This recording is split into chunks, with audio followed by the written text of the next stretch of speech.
system. Our thanks to co-authors Gordon Campbell and Dr. Nicole Myers. Gordon served as a federal Crown prosecutor in 5 provinces and 1 territory, has been a member of the BC Nova Scotia bars, in addition to his current Ontario bar and special permit with the Barreau du Québec. He is also the author of 4 law books.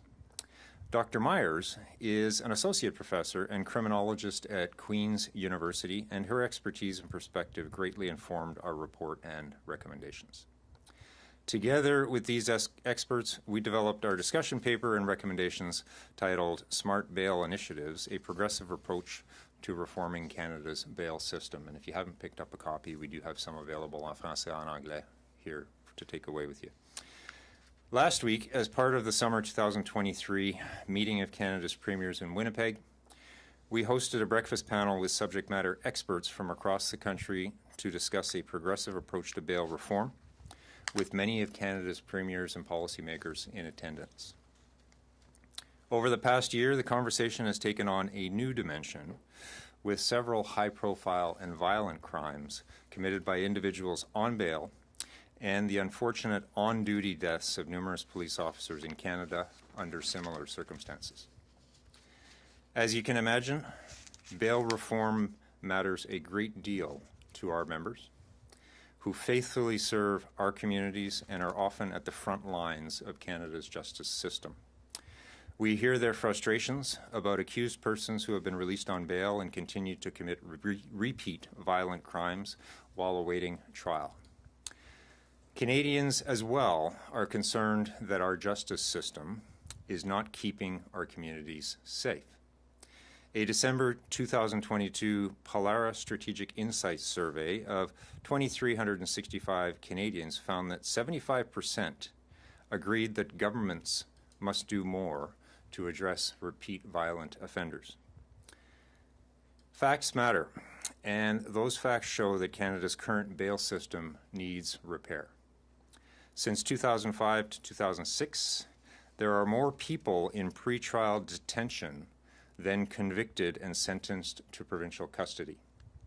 In 2021-2022, over 70% of the provincial jail population across Canada was in pretrial detention. This affects society's most vulnerable populations in marginalized communities. Statistics Canada data shows that more visible minorities, women, and Indigenous persons are held in pretrial custody than are represented amongst Canada's population. In 2021-22, the violent crime rate in Canada rose 5%, representing a 7% increase in the past 10 years. Further evidence that our justice system needs repair. Northern, rural, and remote regions face unique challenges that impact the delivery of the criminal justice system services and access to diversion programs. Geography, distance, court delays, and a lack of human and other resources are consistently identified as barriers that contribute to the ineffective delivery of the criminal justice system. While all violent crime cannot be attributed to those on bail, the statistics are nonetheless concerning. It's not surprising that calls for reform have come from across Canada, including the public, police leaders, and importantly, Canada's premiers. In January, the premiers united and called on the federal government to expeditiously action meaningful bail reform by implementing changes to address public safety concerns associated with repeat offenders on bail. The NPF applauds their call to action and the justice system reforms they've made within their respective provinces. We also see the federal government's tabling of Bill C-48 in June as a good first step. But this cannot be the only solution. Provincial and territorial governments must now look at their own justice systems and make needed improvements. Our justice system is complex, with many interrelated challenges and flaws that cannot be addressed through legislation alone. Our report is intended as the foundation for ongoing discussion and action. It includes 7 recommendations, which I'll briefly outline before taking questions. Implementing data-driven and informed judicial decision-making on interim release and enhancing post-bail release monitoring. Our criminal justice system basically needs better data and information to identify, address, and mitigate future risks through informed decision-making and properly resourced bail monitoring programs. Currently, there is a complete lack of data throughout Canada, and without this information, it is difficult, next to impossible, to identify where reforms are needed. Another key discussion point is public safety interoperability and the integration through new technologies. While Canada has robust probation and parole monitoring systems in place, there are limited dedicated human resources and a lack of available technology to actively monitor the compliance of those on bail. We believe that public safety can be improved by leveraging data, technology, and analytical tools to ensure bail release provisions are data-informed and aligned across Canada. The use of electronic monitoring is one example of a proven technology that is not widely used. Another topic is integrated teams of prosecutors and police officers, like the integrated proceeds of crime teams and guns and gang teams. These teams would be helpful in monitoring individuals out on bail and would need to be co-located with prosecutors involved in the investigation at early stages rather than the more traditional siloed structure of prosecutors and police in Canada. Alberta and Manitoba have already implemented team-based approaches which have enhanced coordination within their respective jurisdictions. We've recommended that all governments invest in creating a community bail enforcement monitoring system. These systems should provide real-time information about potential or actual bail breaches, which can be quickly acted upon by authorities. Last week, we heard the Premier's call for stronger bail reform to improve community safety. As part of their concern and commitment related to keeping their province and communities safe, they also called on the federal government to clarify their intentions for the future of the RCMP as it relates to Public Safety Canada's assessment of contract policing. We strongly echo this call for clarity and certainty. The ongoing speculation and vague language from government representatives, the media, and pundits is demoralizing to our members whose careers, lives, and even families have been built around service to their communities, large and small. Our members are not pawns. They are people and proud Canadians who care deeply about their jobs, their families, and their communities. They deserve respect and certainty in their future. This negative and protracted speculation also creates uncertainty for those considering a career in the RCMP. Just as we're making positive strides in post-pandemic recruitment recovery.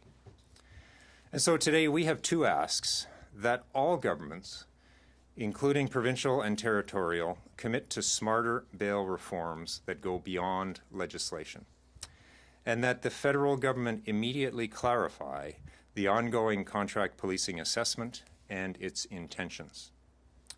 The NPF is committed to working with all levels of government to see these bail reforms implemented and to improve community safety and certainty for our members and all Canadians. Thank you. If there's any questions. You're asking today about more integrated data regarding criminal offenses. Who should lead that? Do you think the federal government should lead that, or should the provinces sort of get together and have a say on that? And this is very complex. We're talking about multiple jurisdictions. How do we go about doing that? It's a good question. I think the challenge we have today is that Canada's justice system is governed by federal legislation, but it's administered by provinces and territories. So everybody has a say and everybody needs to be involved and engaged. So whether the feds and the provinces get together in some kind of a subcommittee working group to figure out how they can integrate 2023 technology so that all jurisdictions can talk to each other. I don't care, but the solutions are out there, and ultimately they need to work together. You said you want clarification on the assessment regarding a revamp of the RCMP. Don't you think the RCMP does need to change, though, given that we're talking today about new technologies and moving forward in the future? So where do you see the future of the RCMP? Well, that's an interesting question. So, you know, the RCMP today is not the RCMP it was 10 years ago, nor 20 years ago, nor 30 years ago, nor 40 years ago. It is a constantly evolving machine, and our members are constantly evolving with the needs of Canadians. Now, are we talking about how the RCMP recruits, how the RCMP trains, how we deploy? There have been changes. So just recently, for example, it used to be, even just a year ago, that if you applied to the RCMP, you didn't know where you were going, and you were probably guaranteed not to come home to your home province. That's changing. That's policing in a modern world, looking for a diverse and more broader pool of applicants. So if you apply from BC, you can return to BC. That never used to be the case. You know, as far as leveraging technology, they are hampered by public works and procurement, you know, as evidenced by the body-worn camera rollout, that the RCMP is going to be the leader in that industry, where the majority of its frontline policing uniform members are going to have body-worn cameras. It's taken 3 years, and we're still not at the full rollout. So there's challenges there. Can they modernize by getting away from that particular umbrella and those particular handcuffs, which slow progress and change, and the ability to embrace modern ideas and philosophies? Probably. I would hope so.